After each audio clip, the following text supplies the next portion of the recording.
18 పడిమెట్ల పైకెక్కి గుడికేగు భక్తులకు ఎదురొచ్చే బంగారు స్వామి ఇరుముడులు స్పృశించి శుభమును చుదీవించి జన బృందముల చేరే జగమేలు స్వామి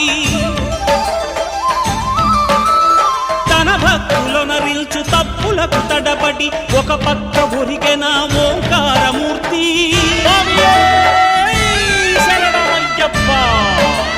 స్వాములందరూ తనకు సాయము కాగా ధీమంతుడై లేచె ఆ కన్య స్వామి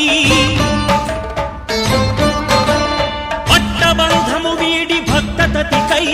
పరుగు పరుగున వచ్చే భూమిపైకి నరుడై